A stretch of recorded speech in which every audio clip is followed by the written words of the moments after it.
te saluons, ô toi notre Dame. Marie Vierge Sainte, que drape le soleil, couronnée d'étoiles, la lune est sous tes pas. En toi nous est donnée l'aurore du salut. Déjà tous entendu cette chanson et je crois que beaucoup de gens le savent, mais elle est inspirée de la partie de Apocalypse chapitre 12.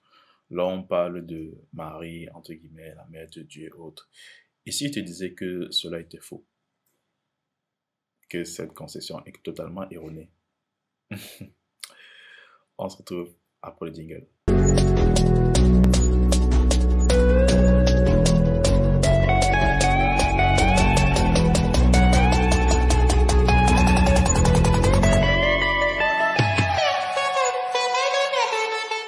Salut à toi, moi je m'appelle Gaston TQ, et je suis entrepreneur web, mais je suis également disciple de Christ. Et sur cette chaîne, on parle de business, on parle d'argent et on parle également de foi chrétienne. Pourquoi en fait? Parce que d'un côté, je trouve que beaucoup de chrétiens sont très, je vais dire quoi, c'est pas ça veut dire laxiste, chiffre molle, pleurnichard, peureux, nul en termes d'entrepreneuriat.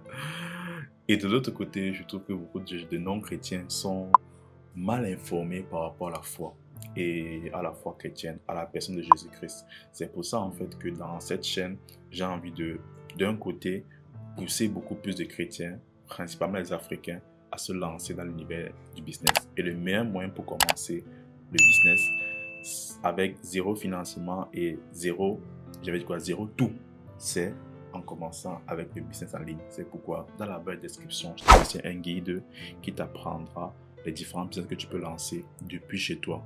Donc, va récupérer ton guide dans la barre de description. Il n'attend que toi. Si tu dois me mettre pause à la vidéo, mets pause pour aller récupérer ton guide. Ok. On parlait de Marie. Marie, on va dire mère de Dieu, ce qu'on appelle, on dit Vierge Marie, mère de Dieu, autre. Même cela est un peu.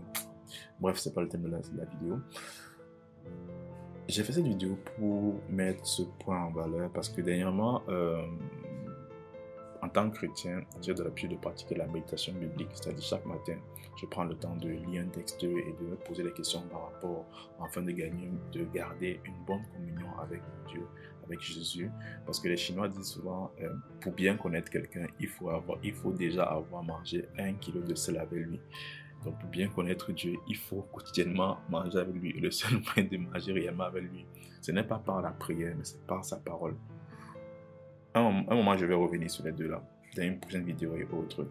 Mais voilà, et dans le texte de méditation, c'était Apocalypse chapitre 12, versets 13 à 18. En fait, j'ai pris tout le chapitre 12, ça m'a beaucoup marqué. Et je me rappelais, quand j'étais catholique, je disais que, le point ici, c'est un point qui me semblait bizarre. Parce que, voilà, j'ai eu à changer, je ne suis plus dans le catholicisme, je suis plus maintenant dans le protestantisme. Et je me rappelle que je me posais des questions par rapport à cela, mais le temps est passé, j'ai oublié de vraiment faire les recherches. C'est le jour-là, en fait, j'ai commencé vraiment à faire les recherches par rapport. Bon, trêve de blabla, on va un peu ouvrir la Bible pour voir de quoi il est question. Apocalypse chapitre 12, versets 1 à 6. 1 à 6, ça sera suffisant. Là, il est écrit, là c'est la version Semeur. Alors un signe grandiose apparut dans le ciel. C'était une femme. Elle avait pour vêtement le soleil et la lune sous ses pieds, et une couronne de 12 étoiles sur sa tête. Elle était enceinte sur le point d'accoucher, et ses douleurs lui arrachaient des cris. Là-dessus, un autre signe parut dans le ciel, et voici, c'était un grand dragon, couleur de feu. Il avait 7 têtes et 10 cornes. Chacune de ces 7 têtes portait un diadème. Sa queue balaya le tiers des étoiles du ciel et les jeta sur la terre. Le dragon se posta devant la femme qui allait accoucher pour dévorer l'enfant dès qu'elle l'aurait mis au monde. Or, elle enfanta un fils, un garçon qui est destiné à diriger tous les peuples avec un sceptre de fer. Et son enfant fut enlevé auprès de Dieu et de son trône. La femme s'enfuit au désert où Dieu lui avait préparé un refuge pour qu'elle y soit nourrie pendant 1260 jours. On va s'arrêter là. Lorsqu'on lit le passage, on peut se dire que voilà, il s'agit de Marie parce qu'elle a donné naissance au Sauveur Jésus et autres. Au premier abord, c'est ça. Mais lorsqu'on essaie d'aller un peu dans la profondeur, j'ai envie de dire, Apocalypse, c'est le livre de la révélation. Le livre que Dieu, j'avais dit, c'est vraiment le livre qui représente le monde de Dieu. J'ai envie de dire ça comme ça. Apocalypse parle des faits passés, présents et futurs en même temps. Et très souvent, parce que ça parle de tous ces faits en même temps, on peut facilement s'embrouiller ou bien facilement tomber dans le piège à mode que voilà. Et c'est ça qui est merveilleux. Le problème, c'est quoi? Lorsqu'on lit le livre d'Apocalypse de façon brève comme ça, on peut vraiment se tromper. Il y a beaucoup de mauvaises interprétations qu'on peut faire, notamment, il y a une partie qui dit les 144 000 seront sauvés, autres. Et là, on peut se dire, attendez, sur 7 milliards d'êtres humains, seulement 144 000 seront sauvés. On a un mot de comment ça et autres. Et vraiment, c'est ça. Est-ce que, pour répondre à la question, dans les 144 000, on dit qu'il y aura 12 000 de la tribu, 12 000 de la tribu de Dan, 12 000 de la tribu de Joseph, 12 000 de la tribu de Nephtali, etc. Est-ce que tu es de la tribu de Dan? Est-ce que tu es de la tribu de Nephtali? Est-ce que tu es de la tribu, c'est pas moi, quel enfant d'Israël? On va dire Joseph. Tu n'es pas de la tribu là, ça ne te concerne pas. Tu vois? Mais beaucoup de gens ont interprété en disant que non, seulement 144 000 qui seront sauvés. C'est une mauvaise interprétation. Donc, pour revenir sur le sujet, on voit par exemple Marie, on voit une femme qui est là, qui a le soleil sur son vêtement et la lune sur ses pieds avec une couronne avec 12 étoiles. Et je me suis donc posé la question, supposons que c'est Marie, supposons que cette femme soit effectivement Marie. On va aller par l'absurde. Ça veut donc dire quoi? Si on passe sur la logique que c'est Marie, le soleil et la lune sont inexplicables. On ne peut pas expliquer ça. Non, vraiment, on ne peut pas expliquer ça. Et une chose, avant de continuer, je voudrais qu'on soit clair. La Bible s'interprète d'elle-même. Pour expliquer un passage, on va prendre un autre qui illumine le passage en question. Les histoires que je pense que non, on n'est pas là pour dire ce qu'on parle lorsqu'on parle de Dieu. On parle en fonction de ce que la Bible dit. La Bible s'interprète d'elle-même. Elle est totalement suffisante.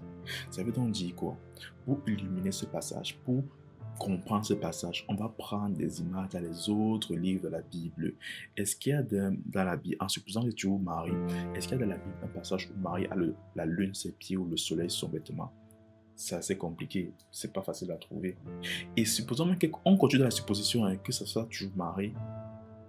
Y a-t-il un moment dans la vie de Marie où elle a été dans le désert sans l'enfant Jésus? Il n'y en a pas. Jésus était enlevé dans le ciel. Dans le livre Apocalypse, chapitre 12, on voit clairement que Jésus était enlevé du ciel, était amené au ciel et s'est assis sur le trône. À part si ça fait un résumé, je vais dire quoi, un briefing hyper rapide de la vie de Jésus, allant de la naissance à son ascension, sans passer par la crucifixion. Je ne sais pas ce que ça veut dire. C'est un peu bizarre. Et on dit qu'elle est allée dans le désert, seule. On est d'accord que là, il ne s'agit plus de Marie. C'est trop abstrait, ce n'est pas logique. On a démontré qu'il est fort probable que ce ne soit pas Marie, cette femme. Mais on n'a pas encore, j'ai dit qu'il n'y a pas encore, la probabilité n'est pas encore assez énorme pour dire que bon, ce n'est pas Marie, cette femme. Qu'est-ce qu'on va donc faire?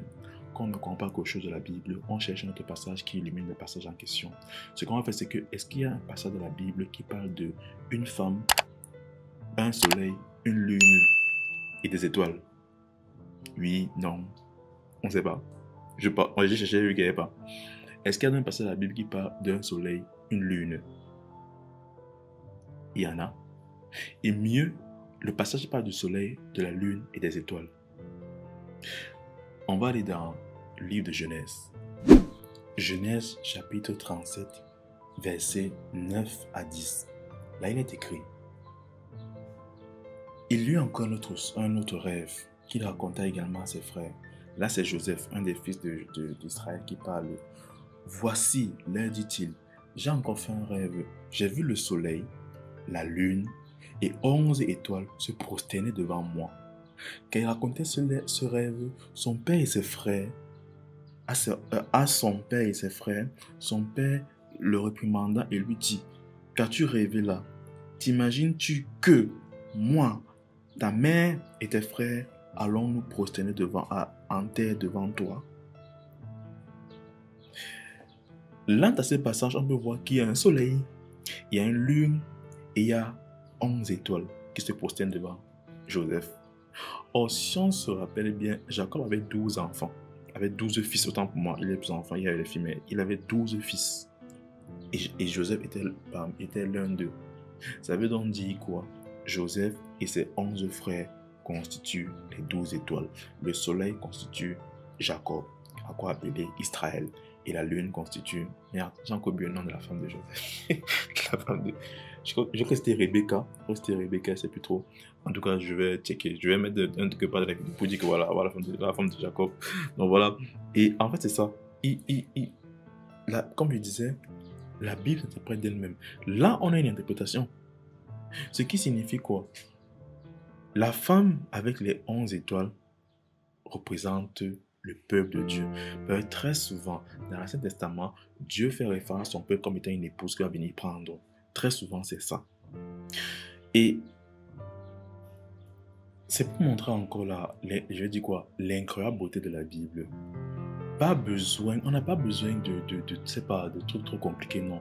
Dieu parle de langage simple. Pour comprendre un passage, il faudrait que 2 ou 3 illustrent le passage. Et j'aime souvent le dire, je le redirai toujours, les gars, lisez vos Bibles. Lisez vos Bibles, parce que si on lisait la Bible, il y a beaucoup de choses qu'on ne peut pas nous dire, nous faire croire. Notamment les conneries que les gens disent que les pasteurs ont couché avec les fidèles de l'église. Si tu lis la Bible, tu ne vas pas tomber dans les histoires de pièges comme ça. Et c'est très important. La Bible s'interprète elle-même. Si je te dis quelque chose, quelqu'un d'autre et que la Bible dit le contraire, je mens. Ça, c'est clair. Si quelqu'un te dit un truc que la Bible dit le contraire, la personne ment et la Bible a raison. La Bible a toujours raison. C'est comme ça. La Bible a toujours raison. Il n'y a pas, la Bible n'a jamais tort. La Bible est totalement suffisante et elle a toujours raison. Donc, je voulais un peu faire ce petit partage que moi, ça m'a béni. Je me suis dit que ça serait... Un jour, peut-être quelqu'un va encore faire la recherche sur YouTube. Est-ce que Marie, la mère, est vraiment la femme de l'Apocalypse? Il va tomber sur ma vidéo. Il va dire, ah, gloire à Dieu, je sais bien que je chose. Donc, c'était vraiment ça que je voulais partager, que je voulais partager avec toi. Pour terminer, le livre d'Apocalypse a été écrit par l'apôtre Jean. Et Dieu, pour lui parler, a utilisé des images qu'il avait à son esprit, c'est-à-dire les images qu'il avait en lisant l'Ancien Testament, appelé la Torah au moment-là. Maintenant, toi, si Dieu veut te parler, il veut utiliser quelle image? Dans le sens où quoi? Est-ce qu'il pourrait utiliser sa parole pour te parler? Ou bien il est obligé de passer par des signes? Très souvent, on veut que Dieu nous parle, on veut que Dieu nous réponde, on veut que Dieu soit là. Mais est-ce qu'on prend la peine de méditer sa parole? Très souvent, non. Donc, cette vidéo, c'est une interpellation que je te fais pour te dire, mon ami, prends la peine de méditer ta parole. Écris-moi sur WhatsApp, si tu as besoin d'un calendrier de méditation, je pourrais t'en donner un et tu pourras avoir un planning pour tes méditations quotidiennes. Allez, sois béni dans le nom de Jésus et dans des entreprises. Surtout, dans la barre de description, si tu veux commencer une activité et récupérer ton guide, il est gratuit pour l'instant. Et on se dit à la semaine prochaine. Allez, ciao!